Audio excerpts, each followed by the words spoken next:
હંમેશા ગ્રુપની અંદર આ ચર્ચાઓ સતત થતી હોય છે, ઉપરાંત ઘરમાં પણ આ ચર્ચા હંમેશા થતી હોય છે અને તમને ખુદને પણ હંમેશા આ એક કન્ફ્યુઝન રહે જ છે કે સરકારી નોકરી કરાય કે બિઝનેસ કરાય, સરકારી નોકરી સારી કે બિઝનેસ સારું, જીવનને સારી રીતના જીવવા માટે આ બેમાંથી શું સારું. તો આમ તો જુઓ તો આ બહુ ડીપ કન્સેપ્ટ છે, જેટલા ઊંડા ઉતરતા જઈએ એટલા દરેકના પોઝિટિવ્સ અને નેગેટિવ્સ તમને મળશે, સરકારી નોકરીના બી અને બિઝનેસના બી. પણ આજે ચલો એક સિમ્પલ સરળ રીતના કે એક સામાન્ય માણસ તરીકે આપણે સમજવાની ટ્રાય કરીએ કે સરકારી નોકરી કે બિઝનેસ એમાંથી શું સારું. હું એકે બાજુ નથી, હું સરકારી નોકરી બાજુ પણ નથી, બિઝનેસ બાજુ પણ નથી, હું તટસ્થ મારો વ્યૂ આપીશ અને વિડીયોના એન્ડમાં તમે ખુદ નક્કી કરજો કે તમે શું કરવા માગો છો, તમારો ખુદનો વ્યૂ બનાવજો. ચલો તો સિમ્પલ ફેક્ટ છે કે સરકારી નોકરી કોણ કરી શકે. તો સરકારી નોકરી કરવા માટે તમારી પાસે શૈક્ષણિક લાયકાત તો હોવી જોઈએ, એટલે કે તમે ચોક્કસ ભણેલા હોવું જોઈએ. જુદી જુદી સરકારી નોકરી માટે જુદી જુદી ક્વોલિફિકેશન્સ છે, જેમ કે શિક્ષક થવું હોય તો બીએડ કરેલું હોવું જોઈએ, પ્લસ ટેટ પાસ કરવી પડે. ઇવન ક્લર્ક જેવી એક સામાન્ય સરકારી નોકરી કરવી હોય તો પણ તમારે કોમ્પિટિટિવ એક્ઝામ પાસ કરવી પડે, કોન્સ્ટેબલમાંથી માંડીને ડીવાયએસપી સુધી ગુજરાતની અંદર હાઈએસ્ટ પોસ્ટ ગણો તો એમાં તમારે ભણવું પડે, એટલે તમારી કોઈ શૈક્ષણિક લાયકાત હોવી જોઈએ. જ્યારે બિઝનેસ છે એમાં કોઈ શૈક્ષણિક લાયકાતની જરૂર નથી. બિઝનેસ છે કોઈ પણ કરી શકે, કોઈ બી વ્યક્તિ છે એવું ઈચ્છે કે હું કાલે બિઝનેસ કરવા માગું છું તો બિઝનેસ કરી શકે.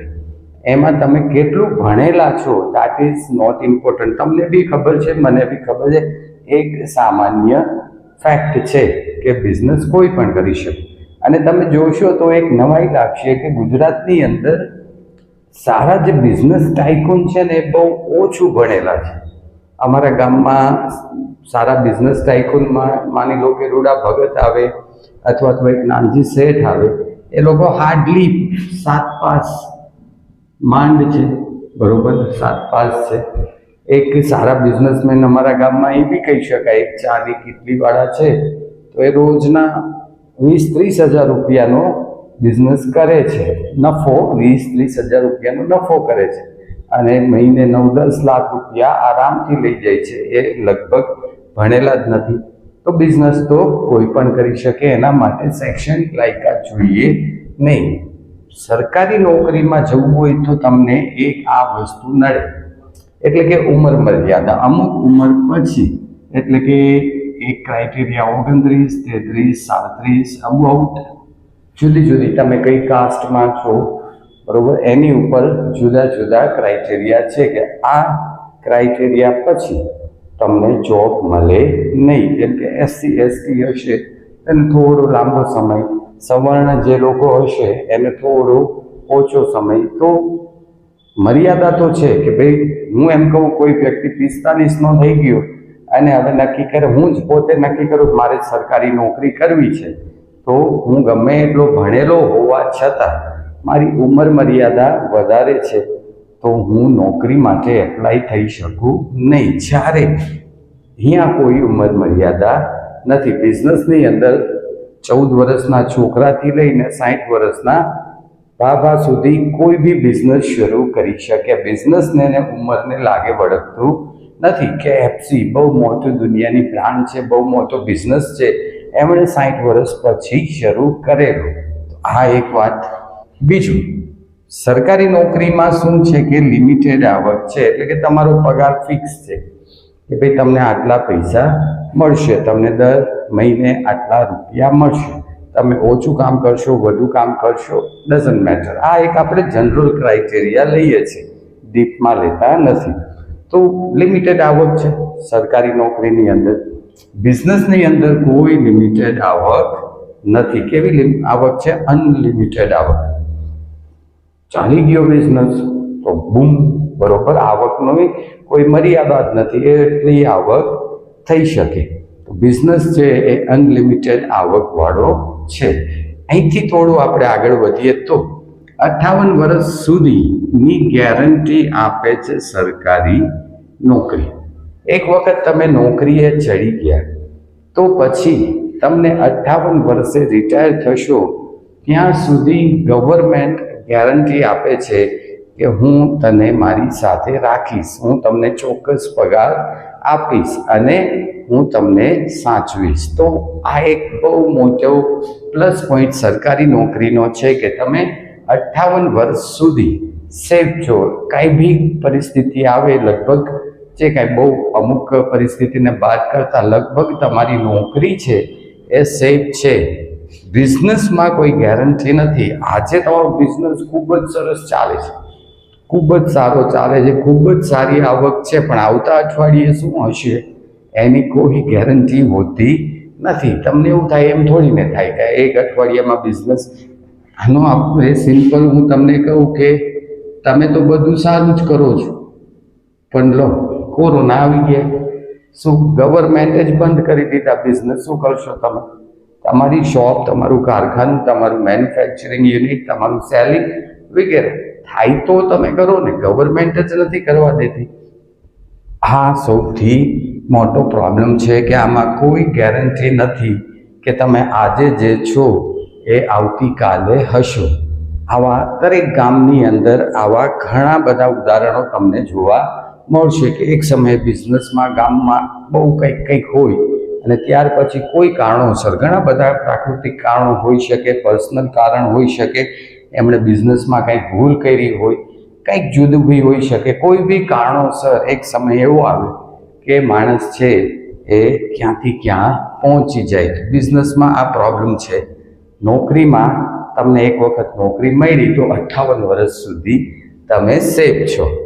નોકરીમાં એક બીજો પ્લસ પોઈન્ટ એ છે કે પગાર હંમેશા વધતો જ જશે, વધતો જ જશે. ભલે ધીમે ધીમે વધશે, ધીમે ધીમે વધશે, પણ વધતો જશે એ ગેરંટી છે. કોઈ દિવસ તમારી આવક છે ઓછી નહીં થાય. આજે તમારી આવક છે 40,000 છે નોકરીમાં, તો ક્યારેય ટેન્શન નહીં લેવાનું કે મારી આવક આવતા મહિને 35,000 થઈ જશે, 30,000 થઈ જશે કે ઓછી થઈ જશે. 39,000 પણ નહીં થાય, વધશે, સતત વધશે. આપણને બધાને ખબર છે. સિમ્પલ એક વાત કરીએ તો 2500 રૂપિયામાં શરૂઆતમાં શિક્ષક તરીકે લાગતા હતા, ફિક્સમાં લાગતા હતા, જે પછી 4500 રૂપિયા થયા.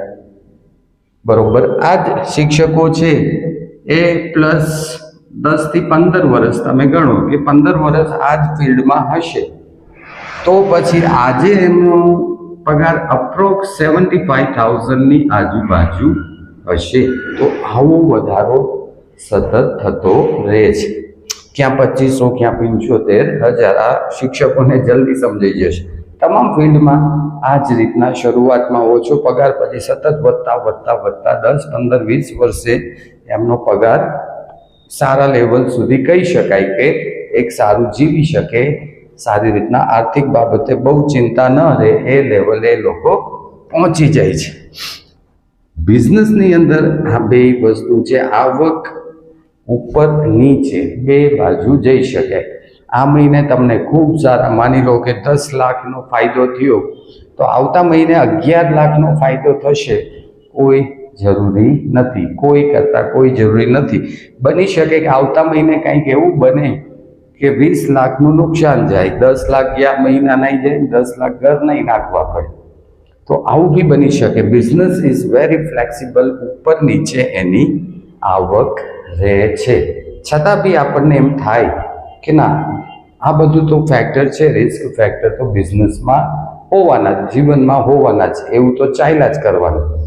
પણ છતાં પણ મારે બિઝનેસ કરવો છે. તો બિઝનેસનો એક સૌથી મને એવું લાગે કે માઇનસ પોઈન્ટ આ છે, આર્થિક રોકાણ. બિઝનેસ સારો કરવો હોય, જો હું એક સારા બિઝનેસની વાત કરું છું, એક દુકાન ખોલવી હોય, અત્યારે તો દુકાન ખોલવી તો બી, પણ દુકાન કરતાં એક સ્ટેપ ઉપર એક તમારે પ્રોપર બિઝનેસ જ કરવો છે તો તમારી પાસે ખૂબ સારા પૈસા હોવા જોઈએ. અને પૈસા ન હોય તો તમે ખૂબ સારા પૈસાની વ્યવસ્થા કરી શકતા હોવા જોઈએ. પછી બેંકો અથવા ગ્રુપ અથવા કઈ બી રીતના તો સારા એવા તમારી પાસે ભંડોળ હોય તો તમે આ ફિલ્ડની અંદર એન્ટ્રી લઈ શકો અને આગળ જઈને પ્રોપર રીતના એ બિઝનેસ કરીને સફળ થઈ શકો.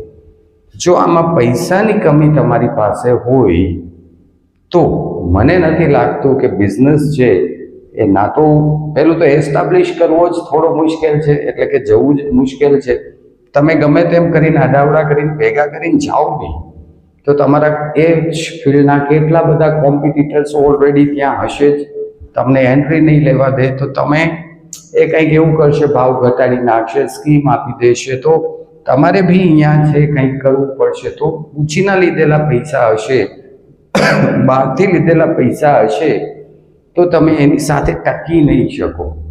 આવું મારા એક નાનકડો અનુભવ છે. તો તમારી પાસે એક સારું એવું રોકાણ હોય તમારી પાસે કે ના, હું 2 મહિના, 3 મહિના, 6 મહિના, 1 વર્ષ હું થોડી ખોટ ખાઈને પણ હું ચલાવી લઈશ, મારું નામ બનાવીશ, બ્રાન્ડ બનાવી શકીશ, ખોટ ખાઈને પણ થોડા પૈસા ગુમાવીને પણ, તો આમાં તમારો ચાન્સ ઘણો વધારે છે. તો બિઝનેસની અંદર એક આ પ્રોબ્લેમ ખરો. આમાં બૌદ્ધિક રોકાણ છે, આમાં તમારે 1 રૂપિયાનું રોકાણ નથી. ફોર્મ ભરવા માટે 120 રૂપિયાની આજુબાજુ દેવા પડે છે. એ બી ઓબીસીમાં આવો કે એસસી એસટીમાં આવો તો એ પણ નથી દેવા પડે. 1 પણ રૂપિયાના રોકાણ વગર તમે સરકારી નોકરી લઈ શકો. હા, અહીંયા હોવું જોઈએ, એટલે કે તમારી બુદ્ધિ હોવી જોઈએ દરેક પરીક્ષાઓ પાસ કરી શકવા માટેની. તમે જો પ્રોપર પ્લાનિંગ સાથે કરો તો આ થાય. જેમ કે ગવર્મેન્ટ છે, અત્યારે બહુ સહેલું છે ગવર્મેન્ટ જોબ મેળવવી. મને એવું લાગે કે સૌથી સારો સમય અત્યારે છે અને બહુ જ સહેલું. ગવર્મેન્ટ જોબ આટલી સહેલી પહેલાં ક્યારેય મળતી નહીં. તમે એક એક્ઝામ આપો, 1 પેપર આપો કે વધીને 2 પેપર આપો અને તમને જોબ મળે. આટલું સહેલું પહેલાં હતું નહીં. તો અને આ 1 ને 2 પેપર આપવા માટે ગવર્મેન્ટ ઓલરેડી તમને અગાઉથી બધા વિષય સબ્જેક્ટ આપી દે છે. હા, એની તૈયારી થોડી કરવી પડે. ભાઈ, આફ્ટર ઓલ જોબની વાત છે તો જોબની વાત કરું તો આની તૈયારી કરવા માટે જો કોઈ વિદ્યાર્થી 12મા ધોરણ પાસ કરીને એફવાયથી તે આની તૈયારી કરવા માંડે તો 3 વર્ષ કોલેજ પૂરા થાય ત્યાં સુધીમાં એ વિદ્યાર્થી ગવર્મેન્ટના જે કોર્સિસ છે, મીન્સ આપેલા ગવર્મેન્ટ એક્ઝામના જે રિઝનિંગ છે, જિયોગ્રાફી છે, હિસ્ટ્રી છે, મેથ્સ છે, ઇંગ્લિશ છે, આ બધા જે જુદી રીતના પૂછાય છે, અલગ રીતના પૂછાય છે, એની તૈયારી આસાનીથી કરી શકે અને 100% જોબ મળી જાય. હું ગેરંટી આપી શકું કે કોઈ વિદ્યાર્થી અહીંયા ક્લાસમાં 3 વર્ષ બેઠો રહે, ખાલી બેઠો રહે ને, એને કોઈ એક જોબ તો મળે છે. તો આ થોડા ફેક્ટ છે સરકારી નોકરી કે બિઝનેસના. ગુજરાત છે એ મોટા ભાગે કેવું છે, બૌદ્ધિક નથી, એટલે કે બિઝનેસ ઓરિએન્ટેડ આપણું રાજ્ય છે. પણ સમય બદલો છે એ તો 100%. કોરોના પછી આપણને બધાને ખબર છે કે સમય ખૂબ બદલો છે, ખાસ કરીને બિઝનેસ માટેનો સમય બદલો છે. કોમ્પિટિશન વધી છે, રોકાણ ખૂબ વધ્યા છે. હવે નક્કી તમારે કરવાનું છે કે તમારે એક ગવર્મેન્ટ જોબ લઈ અને એક સહજ, સરળ અને સહજ જિંદગી જીવવી કે પછી બિઝનેસમાં જઈ અને થોડું એકદમ એક્સાઇટમેન્ટવાળી જિંદગી જીવવી કે જેમાં કાં તો ખૂબ જ ટોપ ઉપર કાં તો ધડામ દઈને નીચે. હું આ સહન કરી શકું એવો છું એવું તમને લાગે તો બિઝનેસ, નહીંતર સરકારી નોકરી નક્કી તમારે કરવાનું. કોમેન્ટ જરૂર કરજો જેથી આવી નાની નાની ચર્ચાઓ જે આપણે ગ્રુપમાં થતી હોય છે એ ચર્ચાઓને આપણે બોર્ડ ઉપર લઈ આવી શકીએ અને આપની સાથે કરી શકીએ. Thank you.